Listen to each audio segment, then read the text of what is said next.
그게 이제 신문 칼럼 제목에 나라냐 부인이냐 빨리 결정을 해라 하는 사내 칼럼까지 나왔는데 그것도 법무사를 찾아갔어요. 이 법무사에 가서 그 이제 뭐 주지 스님하고 조실 스님까지 나왔는지 모르겠는데 거기서 이런저런 얘기를 하도 돌맞더라도 나는 내 갈 길 간다.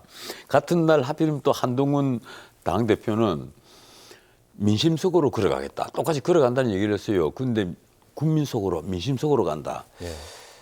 그는 예, 우리 국민들이 보기에는 일단은 한동훈 대표가 좀 오바를 했고 솔직히 말해서 저는 그렇게 평가를 합니다.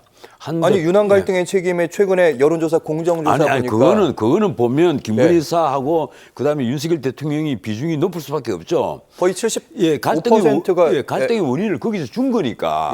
하지만 우리 국민들이 지금 왜 짜증을 내느냐 이걸 살펴보면 가령 지금 각 여론조사가 있지 않습니까? 그리고 한동훈 대표의 그 지지도 이런 걸 보면 그냥 폭락을 하고 있단 말이에요. 그 말이 뭘 의미하는가 하면 이 윤한 갈등에 있어서 한동훈 대표는 오바를 해도 너무 오바를 한다. 쉽게 말하면 어떤 게 있는가 하면 자 11월 15일 날 공직선거법 그 선고일입니다. 이재명 그 당대표의 공직선거법 위반 선고일이란 말이에요. 그 전까지 김건희 여사 문제 아주 쉽게 얘기하면 치워라. 김건희 여사에 대한 국민적 요구 채워줘야 된다. 이런 그 말은 뭔가 김건희 여사 문제의 리스크를 채워다오. 이 얘기를 한 겁니다. 이거요. 윤 대통령에 대한 일종의 협박이에요. 그거 치워라. 치우지 않으면 당신하고 나하고는 이제는 같이 못 간다. 이 얘기란 말이에요. 그런데 그런 데는 아마 개인적인 어떤 그 섭섭함이 굉장히 많을 겁니다. 그 독대를 한다는 날 정진석 비서실장을 이제 배석을 시켜서 사실 면담을 했잖아요. 앞에 두 사람을 앉혀놓고 손 탁 이래서 사진을 찍어갖고 면담을 하고 난 다음에 자, 난 바쁜 일이 있다 이래서 6시 한 10분 돼서 헤어졌거든요. 그리고 나서 저기 원내대표를 불러가지고 같이 밥을 먹었단 말이에요. 하필이면 그리고 뭐 그 자리에 원내대표만 있었겠습니까? 예, 비서실장도 있었을 것이고 뭐 수석 비서관들이 있었겠죠.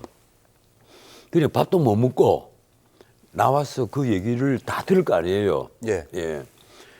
그 듣는 순간에 한동훈 대표는 아마 속으로 굉장히 그 섭섭했을 겁니다. 그러니까 이런 거잖아요. 내가 이제 표현을 이렇게 하는데 이렇게 제가 직접 말씀드리면 윤 대통령이 그거예요. 한동훈 대표 입장에서는 윤 대통령의 메시지는 내 마음속에 당대표는 추경호 원내대표. 그렇죠. 이런 메시지인 거잖아요. 또 한편 거꾸로 생각을 해보면요. 저는 객관적 입장에서 윤 대통령이 왜 그랬을까? 왜 저녁밥 시간이 되었는데 뭐 다른 가령 그 외빈들과 약속이 있었다 하면 또 모르겠는데 그런 것이 아니라 그 식구들하고 같이 밥 먹으면서 그냥 식사를 하고 가라고 할 수가 있었을 텐데 왜 그랬을까? 가만 생각해 보니까 그거예요. 윤 대통령이 더 섭섭했던 거예요. 만나자마자 그동안에 그 무슨 말을 했느냐 흘러나온 얘기들을 쭉 보니까 지금 쉽게 말하면 김건희 여사 문제 당신이 책임지고 해결하라는 식으로 대통령에게 일종의 통고하는 형식이 됐단 말이에요. 그래서 자기 할 말을 다 한 거예요. 3가지 요구 조건을 다 얘기를 하고 통고를 쫙 다 하니까 윤 대통령은 그런 이런저런 얘기를 다 듣고 알았다. 자 이제 내 다른 약속이 있으니까 가다오 이렇게 된 겁니다. 얼마나 속이 상했으면 그렇게 했겠어요.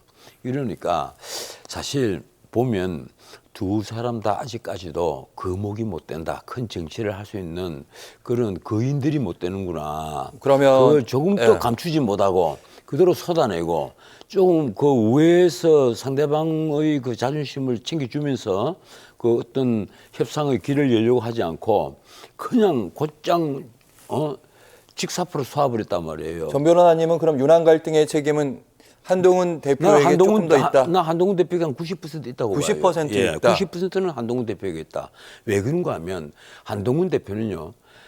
어떤 의미에서는 자기 자신이 다음 미래 권력을 생각을 한다면 절대로 해서는 안 되는 행동을 지금 하고 있는 겁니다. 가령 이렇습니다. 우리가 미래 권력을 생각을 하면 2가지 길이 있거든요. 하나는 윤석열의 길. 윤석열의 길이 어떤 길인가 하면 한번 생각해 보세요. 문재인이가 키워줬잖아요. 키워줬지만 조국을 놓고 문제가 터질 때는 문재인 대통령과 각을 세우고 도전을 했습니다. 그런데 두 사람은 같은 길을 걸어온 사람이 아니에요. 뭐 똑같은 법조인이지만 같은 검사 출신들도 아니고 같은 길을 걸어온 사람은 아니란 말이에요. 어떤 의미에서는 전 정권 적폐청산을 하는데 윤석열 대통령이 수사팀장이 됐고 그래서 박근혜 대통령에 대한 그 공소유지를 하려다 보니까 그건 이게 문재인 대통령이 한 얘기입니다. 5단계나 진급식에서 고참 부장 검사를 서울중앙지검장으로 발탁을 했거든요. 그러다가 차기 검찰총장을 영순위로 시킨 거 아니에요. 네, 정 변호사님. 예. 예. 그런데 그 부분은 모두 인정하는 예, 부분이라서. 그래서 예. 이 경우에는 예. 그렇게 도전을 하면 차기 예. 차기 권력으로 빛을 볼 수가 있습니다. 그런데 예. 가령 노태우 대통령이 전두환 대통령 밑에 있을 때 어떻게 했어요?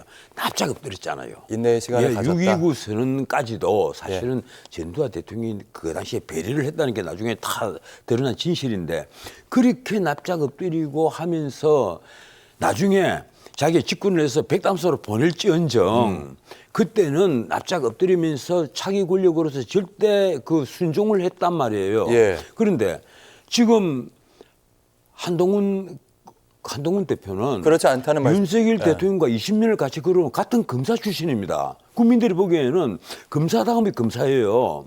검사 출신 대통령. 전 변호사님. 부장검사가 예. 5년 만에 대통령이 됐어요. 어떤 말씀인지 제가 이해를 했습니다. 예. 일단